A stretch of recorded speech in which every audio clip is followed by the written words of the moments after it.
Bueno, muy buenas noches. Estamos en un programa más de Canas y Ganas.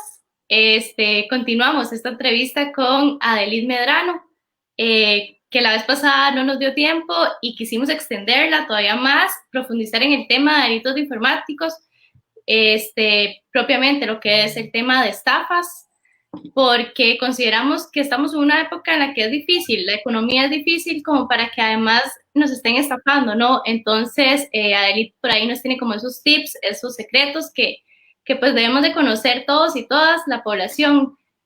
¿Cómo están hoy, Oscar, Adelit? Hola, ¿qué tal? Muchísimo gusto a vos, Paula, a Dalín, nuevamente. Muchas gracias por estar con nosotros aquí en Canas y Ganas. Realmente un honor para todos los que nos siguen y esta noche contar con la presencia. Efectivamente, a Dalí, que podemos presentarlo nuevamente ahora de seguido, es una persona, es un abogado especializado en temas de derecho y seguridad informática. Vamos a hacer muy rápidamente un recuento de la vez anterior. Hablamos de campañas políticas en este mundo digital. Entonces, nos referimos a la incidencia extranjera en algunas campañas de países, pues realmente de primer mundo.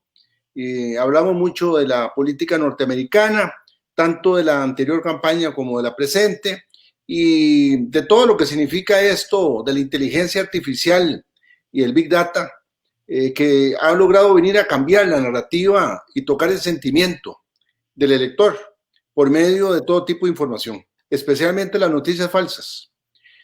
Bueno, ese elector de hoy está sujeto a una información que va más allá de su propia capacidad de procesamiento mental. Es tanta la información que se tiene hoy día en tiempos electorales y no electorales. Entonces, digerirla no es tan fácil y pasar de la hilación racional a la emotiva. Para quienes tuvieron la oportunidad ya hace años de leer al futurólogo norteamericano Alvin Toffler, él se refería desde los años 60 del siglo XX en su libro El shock del futuro, de que en algún momento el ser humano iba a tener una cantidad de información que no iba a poder trascender en su proceso mental para asimilarla. Bueno, el título hace 8 días fue sobre las cibercampañas que secuestraban elecciones. Y al final concluimos, después de una interesante charla y participación del licenciado Adalid, concluimos que con toda claridad, de manera efectiva, hay circunstancias y herramientas que facilitan incidir en la voluntad del elector. Bueno, hoy tenemos un tema aún más interesante, porque tiene que ver con nuestro día a día. Y por eso le pedimos después del programa, nos quedamos un ratito aquí charlando, ¿cierto, Paula? Y gracias a Alit, sabemos que él pasa muy ocupado, muy lleno de actividades. Hoy, por ejemplo, en las redes tenemos un artículo de él en el Facebook. Ahora él podrá eh, indicarnos, pero es un artículo bastante interesante. Se llama Desprotección Estatal de los Datos Personales y las Estafas Informáticas. Bueno, este es algo que deberíamos leer todos. El tema de hoy tiene que ver sobre cómo el ciudadano debe proteger sus datos personales. Y ve qué interesante. De verdad que Canas y Ganas está al ritmo del tiempo. Hoy, en un periódico de circulación nacional, nos dice pandemia dispara las estafas informáticas. Y esto es horrorizante. Ahora sabemos que Adalid nos va a ampliar enormemente el tema, pero entre enero y julio se está hablando de 8.281 denuncias de este tipo de situaciones. Bien, así es que Adalid, muchas gracias nuevamente por acompañarnos. Hola, don Oscar. Hola, Paula. De verdad, nuevamente es un honor estar aquí con ustedes para hablar de un tema que es tan importante para la población como es la protección de sus datos y cómo pueden protegerse de los delitos, ¿verdad? Vamos a ver, yo le tengo una primera pregunta. Adelante. ¿Estamos los costarricenses realmente expuestos, desprotegidos, porque su artículo así se refiere, de una desprotección? ¿Está el costarricense a la merced de estos bandidos ahora en la era digital? Sí, efectivamente, don Oscar, porque lastimosamente vamos a ver, lastimosamente no hemos ido avanzando en una educación sobre ciberseguridad, protección de datos personales, privacidad a nivel general, y eso hace que vamos avanzando muy rápido en la adopción de nuevas tecnologías. Sin embargo, cuando tiene que ver con la protección, digamos, de los sistemas informáticos, esto es algo integral donde el ser humano es parte esencial de este sistema. Quiere decir que el sistema informático puede ser el más seguro, pero que si el usuario no está preparado para proteger cierta información, pues no hay sistema informático que realmente pueda protegerlo al 100%. Entonces, debería ser algo muy importante para nuestro país que se enseñe sobre ciberseguridad, protección de datos personales y privacidad desde la escuela, no en el colegio, no en la universidad, desde la escuela. ¿Por qué? Porque ya vemos cómo los padres desde edades muy tempranas le dan a los menores un dispositivo móvil, les permiten acceder a la computadora, les permiten interactuar con televisores inteligentes. De esta forma, hace que los menores tengan que tener una noción sobre qué tienen que proteger, cuáles son las amenazas, cuáles son las buenas prácticas. Y esto solo se puede ir adquiriendo conforme se va dando la práctica. Quiere decir que si el día de hoy a usted le dicen, don Oscar, que no tiene que dar datos personales por teléfono, y el día de mañana lo llaman y le dicen, vea, don Oscar, yo soy un funcionario del Banco Nacional, no le voy a pedir datos por teléfono, por eso usted lo va a ingresar directamente en el sitio web y le envían una página suplantada, a usted ya le superaron en el protocolo que tenía protección. Y usted dice, sí, claro, no me van a pedir datos personales, eso es lo que estoy haciendo, y usted los ingresa porque usted considera que está en una página oficial. Porque ¿quién le ha enseñado sobre cómo distinguir una página oficial de una suplantada? No todos tenemos la educación y eso es muy normal porque nadie nos ha enseñado. Entonces, es muy fácil para los delincuentes ir superando las barreras que van adquiriendo los ciudadanos porque lastimosamente lo único que se les permite a la ciudadanía es acceder a capacitaciones, a campañas de concientización donde les dicen cuiden sus datos personales, nosotros como banco nunca le vamos a pedir, pero de eso mismo se agarran los delincuentes para engañarle. Y no le estamos enseñando a la población a protegerse de una forma que puedan entenderlo como algo de todos los días y sobre cuáles pueden ser las amenazas. Y la situación realmente es grave. En el artículo de Adalid nos habla de datos muy preocupantes. Por ejemplo, respecto al primer semestre del 19 con el primer semestre del 2020. Y está hablando de un incremento de ciberataques de un 330%. Esto es alarmante. Claro, es totalmente alarmante porque esto, digamos que son acciones de la ciberdelincuencia digamos, de la ciberdelincuencia organizada internacional. Esto lo que quiere decir es que nosotros podemos estar navegando por internet y ser víctimas.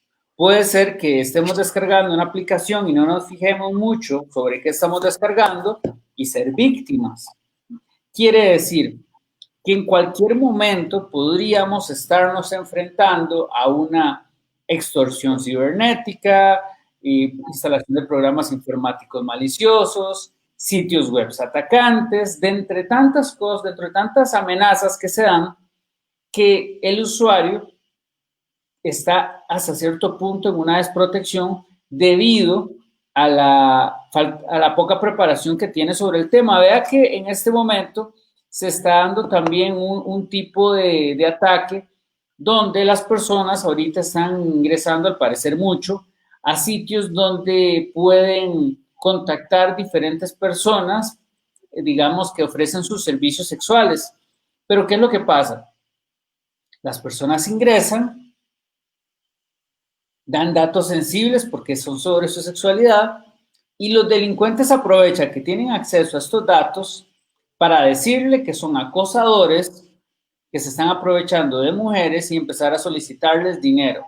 Y también, en alguna parte de la modalidad, también les dicen que un sicario va a ir por ellos, y bueno, la gente preocupada se comunica con uno y le dice: ¿qué puedo hacer, licenciado? Estoy muy preocupado. Y vea que todo tiene mucho que ver con bajas políticas en el cuidado de sus propios datos personales, y que los delincuentes siempre están al acecho y ellos se van a montar sobre cada ola que pasa. Y les comento, COVID-19 es la gran ola de la que se están aprovechando y le están surfeando como profesionales que son. No había pasado una semana de que COVID ya estaba haciendo, digamos, una tendencia a nivel internacional, aunque todavía no era pandemia, pero ya por supuesto que era una enfermedad infecciosa global. O sea, sabemos que duró un poco digamos, la OMS a decir que era pandemia, pero ya cuando se estaba dando esto, ya ellos estaban creando mapas que atacaban a las personas para engañarles, para que instalaran programas informáticos maliciosos en sus computadoras, y de esta forma ir aprovechando que las personas andan en busca de cierta información para lograr sus fines delincuenciales. Entonces, tenemos que ver que los delincuentes se adaptan muy rápido, y lastimosamente, tanto el sector bancario como el Poder Judicial y la ciudadanía van muy lentos en el aprendizaje de las nuevas tendencias. Entonces, esto es una materia que va tan rápido que asusta. Ahora, perdón. Sí, Paola. ¿Qué tan difícil es realmente saber identificar si una plataforma es pues una suplantación o si realmente es como la plataforma oficial de la entidad? Viera que es bastante fácil, pero va a tener siempre sus particularidades. Lo primero que las personas tienen que ver es que si van a tener una cuenta en un banco, pues sepan cuál es la dirección oficial, ¿verdad?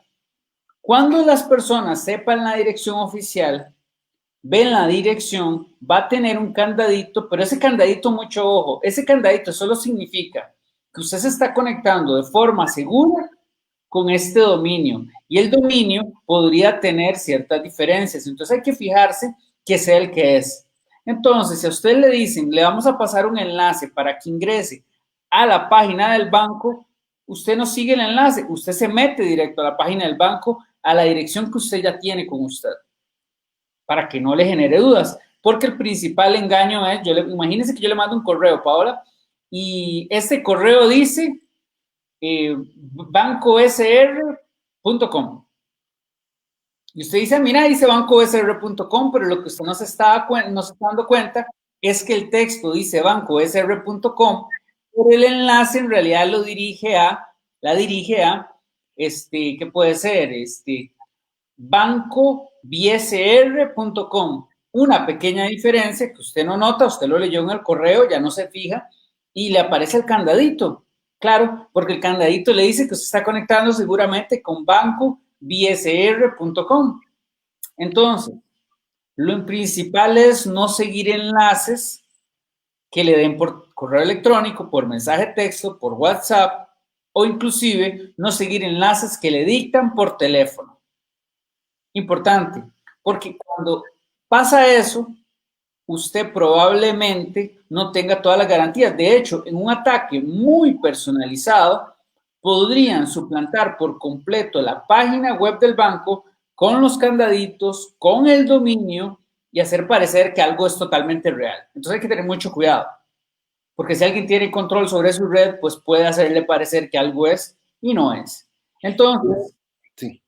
En el caso bancario, pareciera, por lo que los mismos bancos indican y usted como experto lo está indicando ahora también, no hay que hacer caso. exacto. Hay que accesar directamente a la página. Exacto. Esto es importante para que quienes nos siguen lo tengan claro, porque este es un tema del día a día. Ahora, fuera de cámaras, le comentaba tanto a Paula como a José Adelid que hace 2 días yo fui víctima de un intento de fraude. Y precisamente una llamada de un número ahí, y contesté, me dijeron nombre completo, número de cédula, mi edad, una serie de datos que le podrían generar uno confianza, pero bueno, posteriormente ya se empezó de mi parte activar alarmas y comencé a sospechar, pero efectivamente hay una línea imaginaria en donde hay que estar muy avispado en eso. Hay que estar muy avispado, usted lo ha dicho bien, hay que fijarse en cualquier elemento. Yo les digo a las personas que el principal protocolo que tienen que seguir siempre es no dar información por vías no presenciales. Entonces, a usted le dicen, por ejemplo, doña Paula, la llamamos para hacer un trámite de reposición de su tarjeta de débito. Lo primero que queríamos saber es confirmar su cédula. Por favor, ¿no la puede decir? Lo primero, yo no doy datos personales por vías no presenciales. Pero es que es la cédula, nada más. Ocupamos para verificar que estamos comunicándome con la persona correcta. Usted me está llamando a mí, tiene mi teléfono supuestamente de la base de datos del banco y no sabe si está comunicando con quien dice ser, siendo ese en principio un teléfono personal. Sí, pero es que ocupamos confirmarlo, no le puedo dar. Bueno, es que le llamamos para que usted pueda hacer la reposición de la tarjeta. Bueno, si hay un trámite en ese sentido que no se lo puedo verificar, yo voy a hacerlo dentro del banco. Pero bueno, solo queremos que usted nos confirme. No le voy a dar información por vías no presenciales. Muchas gracias. Yo me comunicaré con el banco directamente. Chao. El problema es esto. A veces empiezan de una forma muy noble y usted podría caer. De hecho, le pueden dar la dirección del Banco Nacional, del Banco Costa Rica, del Banco Popular, simplemente para que usted ingrese, vea algo que ellos quieren que usted vea y la siguiente va a ser una dirección falsa. Pero con enviarlo a usted primero a una dirección real, le bajan la guardia. Por eso es que a la gente la pasan por una pasarela de sitios web, empezando por Hacienda, por todos los que usted se le ocurra para que usted baje las digamos, sus barreras de protección. Porque al principio la gente desconfía, pero cuando lo van pasando por sitios oficiales, dicen, vea, sí, su cuenta está bloqueada, la persona dice, bueno, no, yo sé que esto es real. Y le dicen, y vea que usted realizó una transacción así, así, wow. Lo que no saben es que en algunos casos los delincuentes no han tenido acceso al correo electrónico de la víctima y tienen información de transacciones y tienen información personal de las personas. Es por esto que es tan importante que las personas activen el segundo factor de autenticación en el correo electrónico que tienen vinculado con la cuenta bancaria, pero también con cualquier cuenta. Esta parte es muy importante para que se puedan proteger todas las personas en todas sus cuentas sociales. Pero es muy importante todavía más, y vamos a decirlo directamente a la institución, si usted es cliente del Banco Popular, asegúrese que tiene el segundo factor de autenticación en su correo. De lo contrario, si su correo está en la dark web o engañan ustedes su correo de la contraseña, su correo electrónico, o por cualquier medio tienen acceso a su correo electrónico, el delincuente podrá recuperar su contraseña con solo tener acceso a su correo y a partir de ahí controlar todas las notificaciones que le envían sobre transacciones nuevas, todas las aprobaciones que tienen que dar, y eso es sumamente peligroso. Entonces, hay que aprender a cuidar toda nuestra información, porque de lo contrario, los delincuentes pueden utilizar esto en nuestra contra. Bueno, pero vea lo que está sucediendo. En el periódico de hoy, un medio de información nacional, pandemia dispara las estafas informáticas, de lo que estamos hablando. 3 delitos usuales. Timadores suplantan identidad, página web y roban sus datos, que es lo que don Adalid nos estaba indicando ahora. Pero aquí hay un tema que me parece importante, porque los bancos, por ejemplo, como instituciones, manejan datos sensibles porque son datos personales. Pero hay un expediente único de salud, el EDUS, que no solo maneja datos de dónde vivo,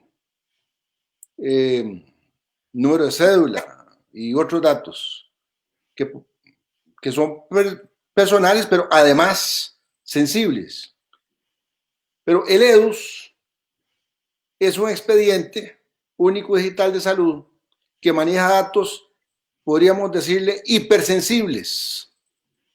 Y la noticia de otro medio de comunicación del miércoles, o sea, de ayer, dice así: Caja, refiriéndose al Seguro Social, espera criterio de la PRODAT para decidir si usa el EDUS, o sea, el expediente digital único de salud, en rastreo, refiriéndose al combate de la pandemia. Estos 1.500 técnicos que van a ir casa por casa a contener la pandemia, pues también la Caja de Seguro Social quiere en sus herramientas utilizar el expediente único digital de salud. Bueno, ¿qué más sensible que nuestros datos de salud? De salud. Claro. A un experto como Adalid que anden esos datos para arriba y para abajo, o estaré yo haciendo más grande la historia. No, bueno, vamos a ver, el EDUS ya maneja nuestros datos personales. En principio la información está alojada en un sitio seguro, como que me escucho. Sí, hay eco ahí.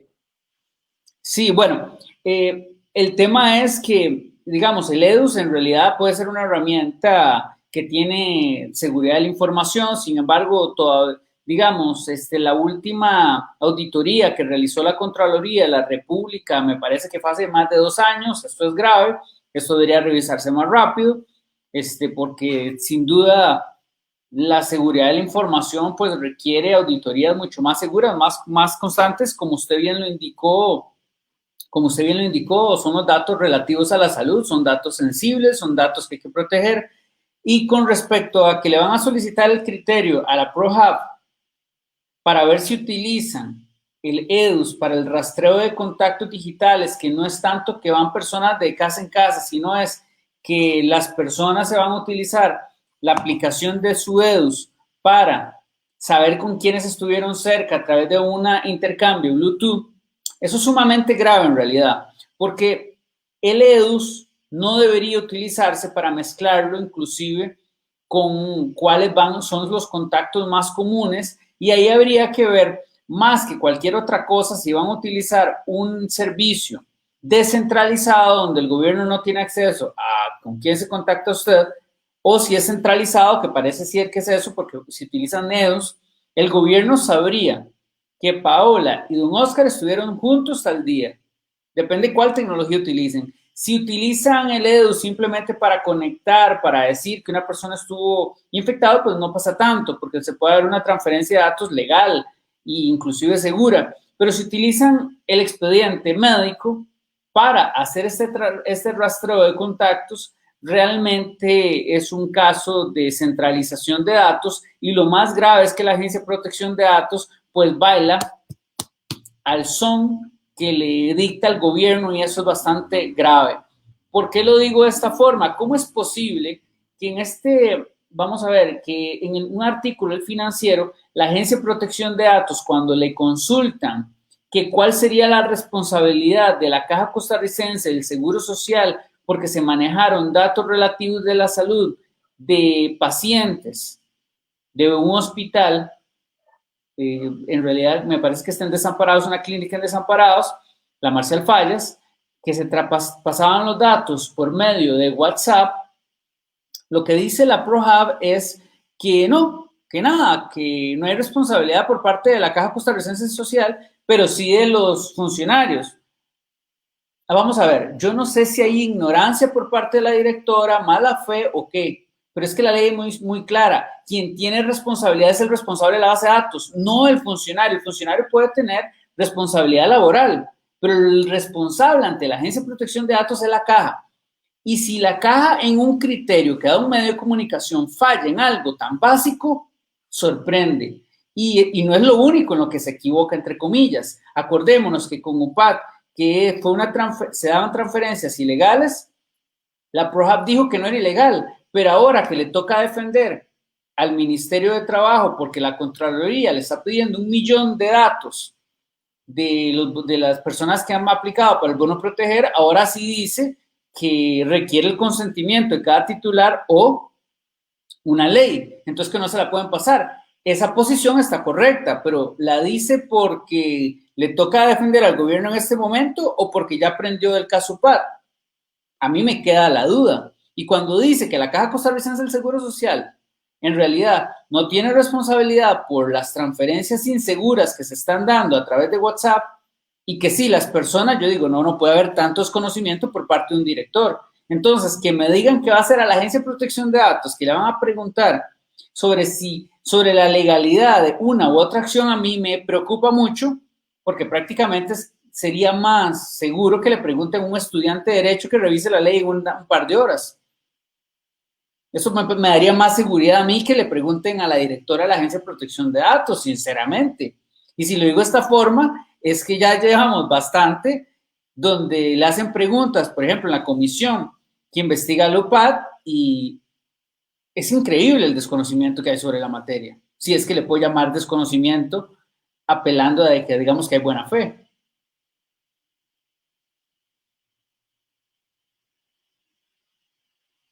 Si se utilizan los datos contenidos o consignados en el expediente único médico digital, son esos datos. O sea, es todo lo que está. ¿O es posible que haya una disgregación de esa información y únicamente se maneje algunos datos vamos a ver. necesarios para combatir la pandemia? Vamos a ver, lo que son las aplicaciones de rastreo de contactos, técnicamente solo se comparten datos que son anónimos entre dos teléfonos por medio de YouTube.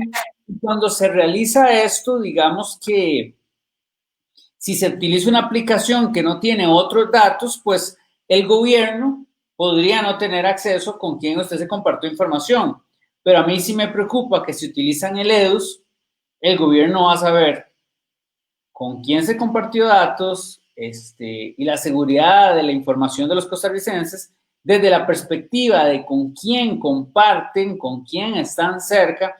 Esa privacidad podría ser vulnerada, pero para saberlo habría que ver qué quieren utilizar, porque acordémonos que también han dado por ahí que quieren utilizar las ubicaciones que nosotros cada vez que nos conectamos por celular a una red de telecomunicaciones brindamos para que el gobierno sepa dónde hemos estado ubicados para, en principio, hacer mapas de calor con respecto a la pandemia. Eso es escandaloso y se ha valorado. Entonces, que la Agencia de Protección de Datos sea la que va a dar el criterio, de verdad que es preocupante, porque han demostrado que o no saben del tema o se acoplan a lo que le dicten en casa presidencial. Bueno, sin duda, una de las grandes reformas que se debe dar en este tema de protección de datos es sacar a la PRODAT de la órbita o del espectro del Poder Ejecutivo. Absolutamente. Absolutamente independiente, porque la experiencia en estos años no ha sido la mejor. Amén, que se debe generar un perfil de quienes integran esta organización tan importante, tan estratégica y tan celosa de nuestros datos. Exacto. Yo diría que la PRODAT debe ser la caja fuerte, debe ser el vigilante, el protector de nuestros datos. Así es que esto que está ocurriendo a mí no me gusta. Y desde esta cámara pongo en lo personal mi insatisfacción de cómo se está manejando esto.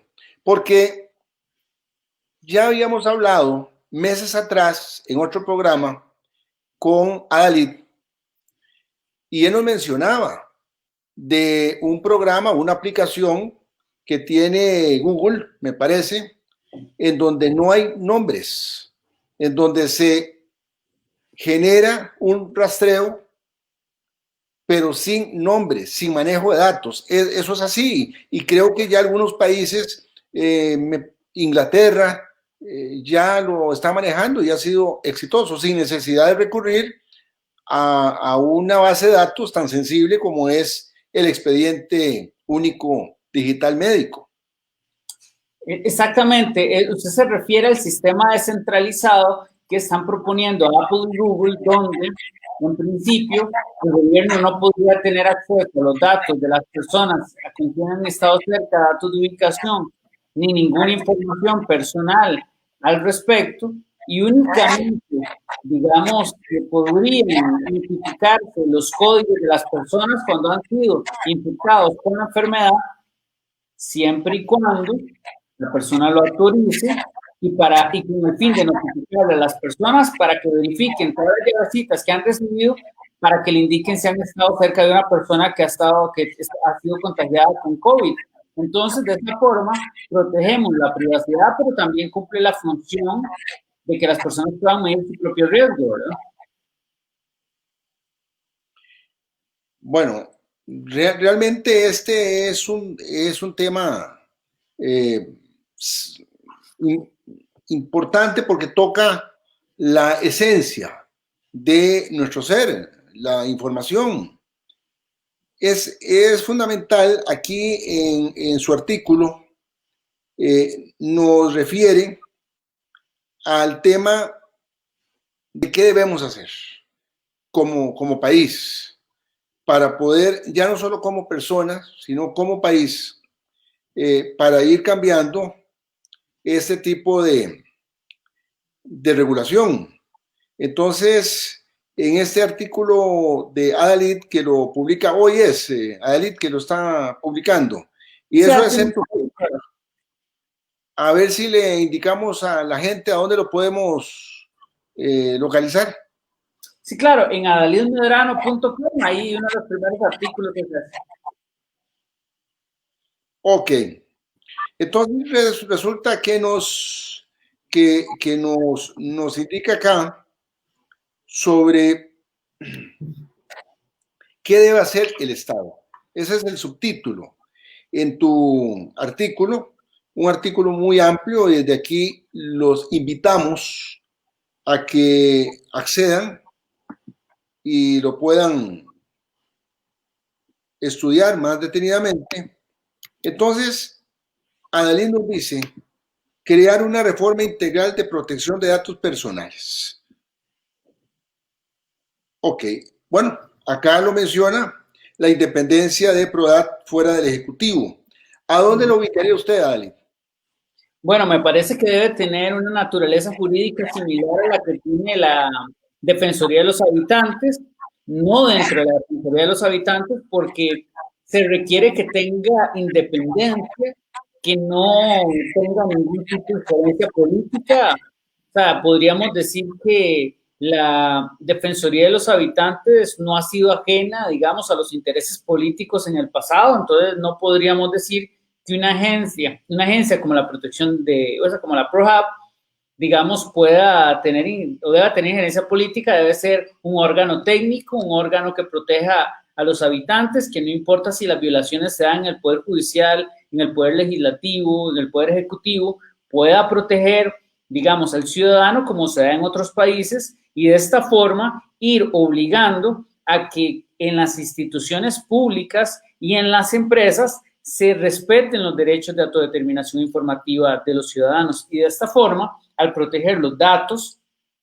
también le dificultamos el acceso a esta información por parte de los grupos cibercriminales que utilizan esta información como si fuese algún tipo de gasolina con la que operan, y si le reducimos el acceso a esta información, pues sería el equivalente a que dejemos sin ningún tipo de combustible a un carro, no se puede mover, y eso es importante que lo hagamos, pero también es importante desde esa perspectiva que muchos de los datos de los costarricenses que en este momento son públicos en el Tribunal Supremo de Elecciones, en el Registro Nacional, empecemos a analizar si deben permanecer públicos o si deben tener algún tipo de protección adicional. Al menos el registro de la propiedad tiene un usuario y una contraseña. Usted debería tener acceso a quienes lo han consultado de una forma que usted podría, digamos que, tener ciertas medidas, porque si usted empieza a ver que lo empiezan a consultar personas que no tienen nada que ver con usted, usted podría ya sospechar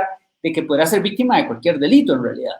Y el Tribunal Supremo de Elecciones da demasiada información sobre los costarricenses sin que exista una ley que le justifique que esta información sea de acceso irrestricto, como lo establece la ley 8968, que es la ley de protección de la persona frente al tratamiento de sus datos personales. ¿Refiere a crear una ley de servicios bancarios electrónicos? Sí, efectivamente. Vamos a ver, la autorregulación se puede dar, digamos, los bancos pueden tomar bastantes medidas para proteger al usuario del sistema financiero nacional. Sin embargo, hemos visto cómo en la banca pública, como digamos que los tribunales están favoreciéndoles, que les permiten, digamos que, indicar ajenidad cuando el usuario ha brindado sus datos personales y de esta forma le ayudan al delincuente a cometer la estafa informática. Entonces, de esta forma dejamos en desprotección a las personas que son engañadas e inclusive el sistema hace que se les culpabilice. Entonces, si los bancos saben que mientras el usuario esté colaborando, ellos no tienen responsabilidad, pues digamos que se le trata al usuario con cierto desprecio cuando es víctima de una estafa informática. Pero si por el contrario se le trata como un problema de seguridad bancario, a pesar de que no siempre son vulnerabilidades del sistema informático, porque técnicamente la mayoría, si hablamos únicamente del sistema computacional, sin hablar del usuario como parte del sistema, no hay una vulnerabilidad, entonces el banco, si lo ve como un todo, podría tomar medidas como la incorporación de tecnologías emergentes como la inteligencia artificial, análisis de Big Data, análisis de los comportamientos habituales de las personas, de tal forma que pueda detectar cuando algo es anómalo y de esta forma proteger a los usuarios. Si los bancos, como lo recomienda un estudio de la OEA de hace un par de años, donde indica que deben dirigirse a la incorporación de estas tecnologías, si lo hicieran como una autorregulación, pues no sería necesario tener una ley. Pero tomando en cuenta que, imaginémonos que desde hace 3 años aproximadamente, los delincuentes atacan a personas que tienen tarjetas de crédito en sus cuentas. Le sacan el dinero de sus ahorros. Entonces, digamos que la persona pierda 5 millones de colones. Es de su plata. Ya no la recupera. Pero lo peor viene después. La persona tiene capacidad de endeudamiento de otros 7 millones. ¿Qué pasa?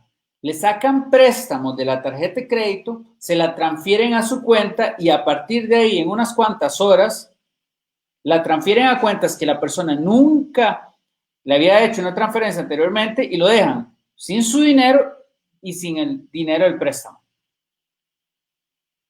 Quiere decir que el banco está permitiendo que los delincuentes endeuden a sus clientes y se ve favorecido porque el cliente está endeudado y ahora tiene que pagarle esto y hacerse cargo también de este préstamo. Esto es bastante macabro. A la cuenta donde se envían esos recursos robados, ¿se pueden congelar ante la denuncia o no hay mecanismos para ese proceso? Bueno, eso es parte de lo mismo. Los bancos dicen tener protocolos para, digamos, ante casos de delitos informáticos, pero la realidad es que las personas, aún estando al frente del banco, y hay un caso muy en concreto donde está al frente del banco, y presentarse, le dicen, uy, qué pena, usted dio la información, y bueno, le recibimos la denuncia, pero no lo que dan cuenta, no hacen nada por reportarlo a otros bancos donde se transfirieron los dineros. Entonces, si hay una desprotección importante del usuario de los bancos, entonces, por eso es que es necesario regularlos para que se vean obligados a capacitar a su personal, a incorporar protocolos o que se implementen y obligarles de esta forma para que en todo caso el usuario, a pesar de que haya brindado información, se le pueda proteger de alguna manera. Y si se incorporar inteligencia artificial o algoritmos inteligentes, o al menos la primera parte que dice el artículo, que es que usted pueda personalizar su experiencia, decir, vean, yo hago una transferencia al mes de 300,000 colones, no quiero que bajo ningún concepto pase de esto mis transacciones mensuales, y la persona sabe que después va a tener que ir al banco, que después va a tener que tener firma digital, cualquier elemento para superar esos montos, la persona lo decide, pero también se protege, y esto aumentaría la confianza en el sistema financiero nacional. No podríamos permitir y no sería aceptable que las personas empiecen a tener su dinero debajo del colchón. Eso no es aceptable. Entonces, por eso es que al regularlos estaríamos fortaleciendo la confianza en el sistema financiero nacional, y eso es de relevancia absoluta en el mundo al que nos dirigimos. Pareciera una necesidad urgente, imperiosa, de fortalecer el Centro de Respuesta ante Incidentes de Seguridad Informática. En este momento hay una gran deuda con el país en esto.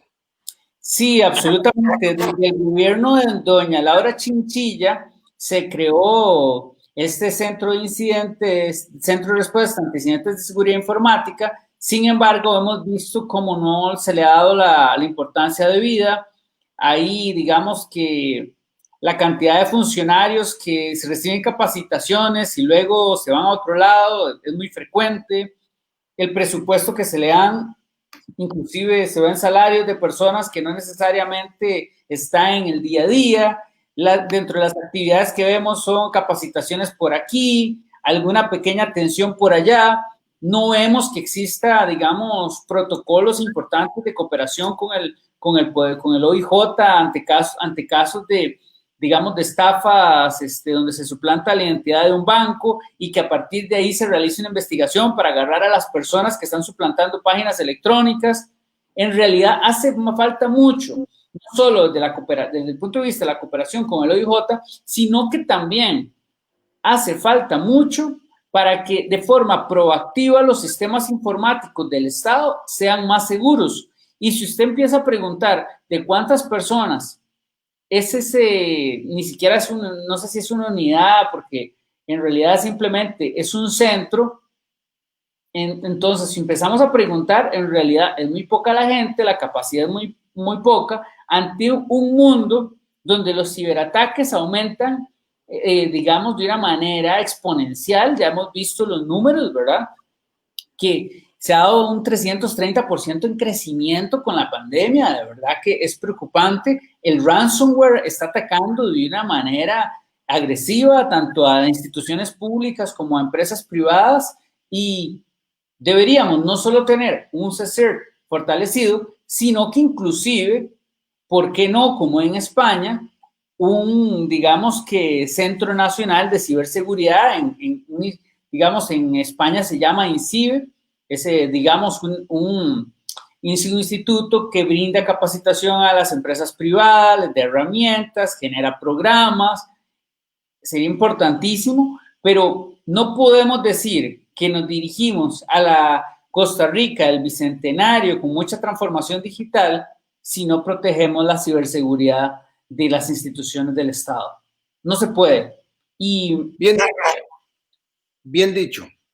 Hay un proyecto de ley, lucha contra la ciberdelincuencia, el expediente 21.187. Cuéntanos un poquito. ¿Tiene realmente este proyecto entre la corriente legislativa, tiene ambiente y además como texto reúne las necesidades o los requerimientos que hemos hablado? Bueno, claro, aquí hay que aclarar que yo soy uno de los corredactores de este proyecto de ley, entonces por supuesto que hay un sesgo de que le voy a decir que sí, pero a pesar de eso le puedo decir de que es un proyecto de ley que le da todavía más herramientas a las autoridades para la lucha contra la ciberdelincuencia. Algo de lo que tiene que es muy importante, aparte de los nuevos tipos penales, la reforma a los fallos que tiene el Código Penal en la actualidad, es que obliga al Poder Judicial a que tenga un comité multidisciplinario dentro del Poder Judicial que le permita crear una estrategia de lucha contra la ciberdelincuencia. ¿Por qué esto es importante?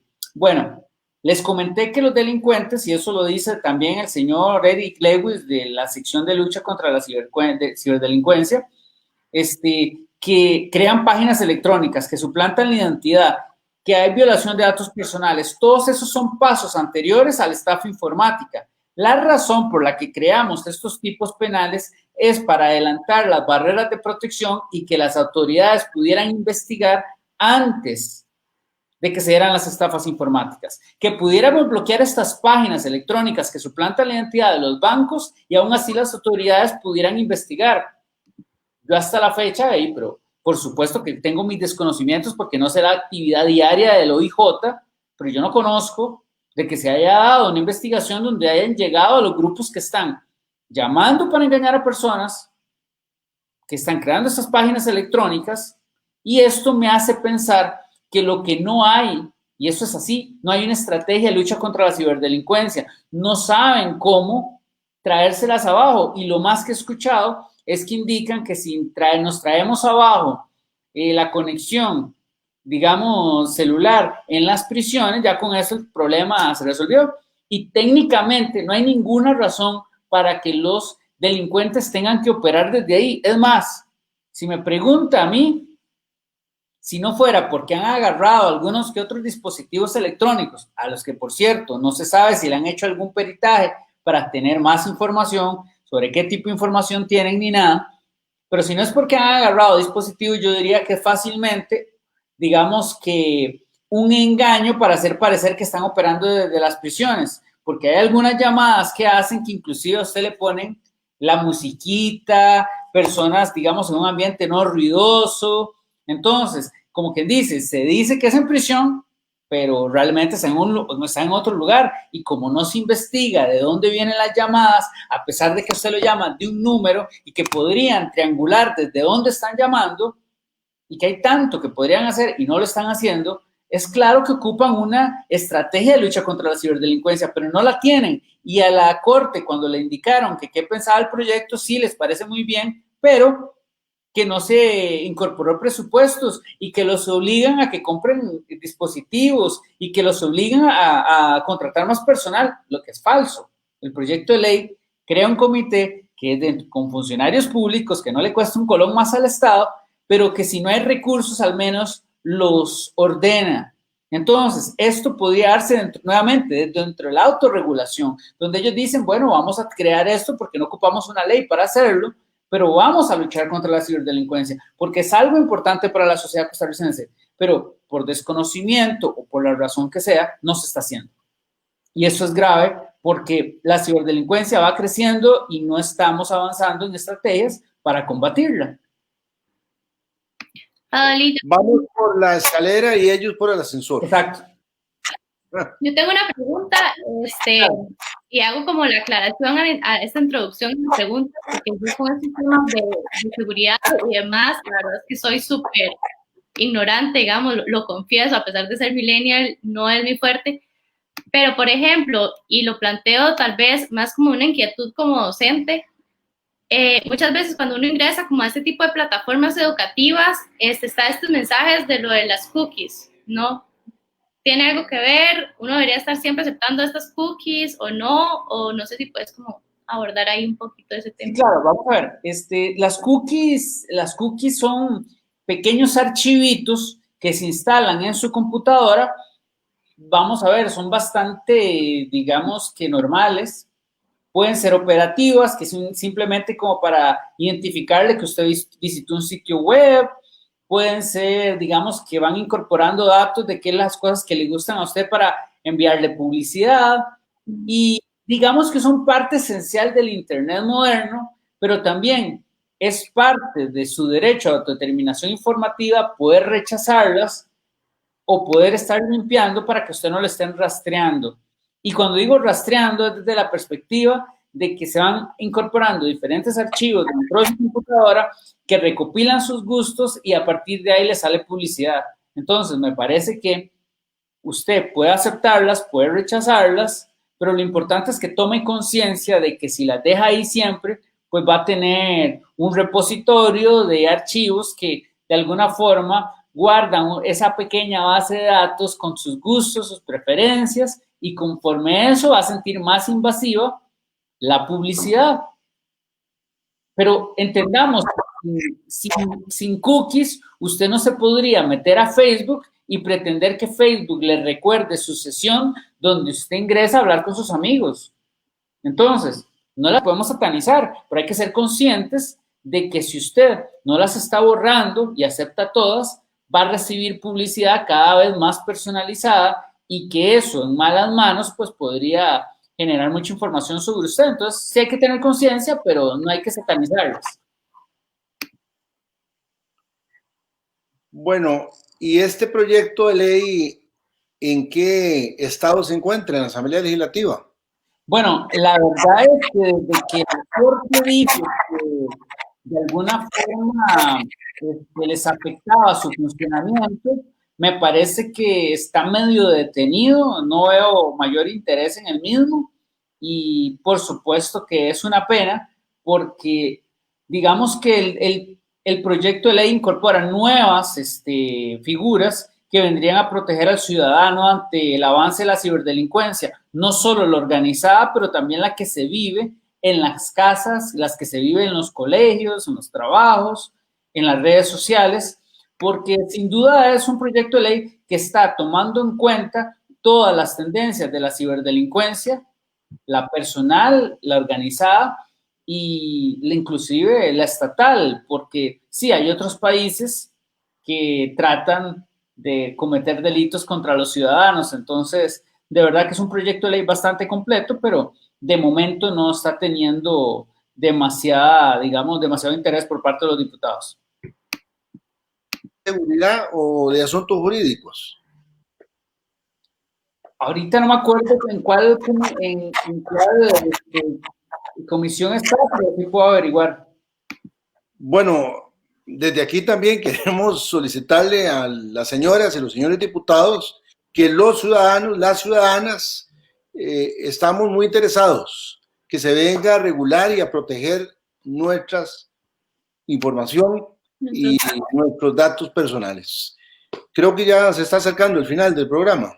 Sí, ya estamos a 3 minutos de dar por finalizado el programa de hoy. Hemos tenido algunos problemitas de sonido. Sí, no sé por qué estamos fallando. Bueno, unas reflexiones finales, José Adeli. Sí, bueno, dentro de las reflexiones finales tenemos que aprender a que la privacidad es algo que construimos entre todos, la ciberseguridad es algo que construimos protegiéndonos los unos a los otros de la misma forma como cuando usted se pone una mascarilla, usted protege a la otra persona. Si usted protege su seguridad informática personal cuando está en el ciberespacio, eso colabora para que estemos en un mundo más seguro. Entonces es importante que aprendamos a cuidar nuestros datos personales, a proteger nuestras cuentas, a tomar buenas decisiones de seguridad informática, proteger todas nuestras cuentas con este segundo factor de autenticación y, muy importante, conocer cuáles son las acciones delictivas que se pueden dar por medios informáticos, tanto para que si somos víctimas los denunciemos, pero también si sabemos no los cometamos, porque al final el uso de las nuevas tecnologías dependen de la confianza que tengamos en los dispositivos y de ahí la importancia que entre todos colaboremos para que tengamos un ciberespacio más seguros y que podamos aprovechar al máximo las maravillas que tiene la tecnología. Magnífico.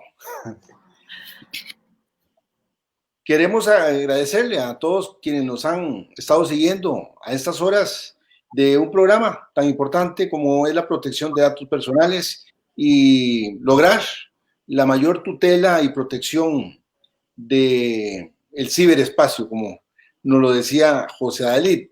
De hoy en 8, dentro de 8 días, vamos a tener al licenciado Eric Ulate.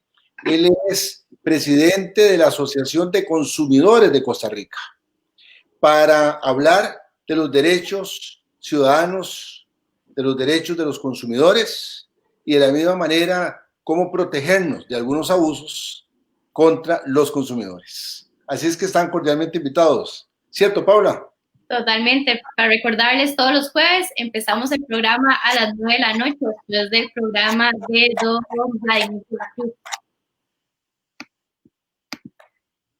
Bueno, pues muchísimas gracias, Dalit. Con todo gusto. A las órdenes. Reiterar el agradecimiento de él por temas tan importantes y tan preocupantes. Yo no sé, yo siempre que termino de escuchar a él termino como con una frustración porque yo digo, ay señor, yo no sé, o sea, tras de que el tema de la tecnología me cuesta un montón, tras de todo tengo que empezar, digamos, a ver el tema de seguridad, de privacidad. Bueno, ya la semana pasada hice el ejercicio de ver a qué, digamos, del celular que tienen acceso, digamos, el tema de localización, de ubicación, de contactos. Entonces también como hacer esa reflexión para que todas las personas realmente agarremos, tomemos una tarde, en vez de estar viendo ahí películas, nos protejamos y protejamos también, digamos, a las personas con las que conversamos, con las que interactuamos por medios tecnológicos. Y pues no, agradecer a don Oscar, a Dalit por un programa más y buenas noches. Programas, el anterior y el de hoy, sobre todo este último, lo hemos querido tomar para despertar el interés de la ciudadana, del ciudadano, respecto a lo que Paula estaba comentando, la necesidad de protegernos. Porque a veces tomamos el móvil, tomamos un dispositivo y creemos que todos son buena gente, como nosotros, y las cosas no son así. Muchísimas gracias. Buenas noches. Buenas noches.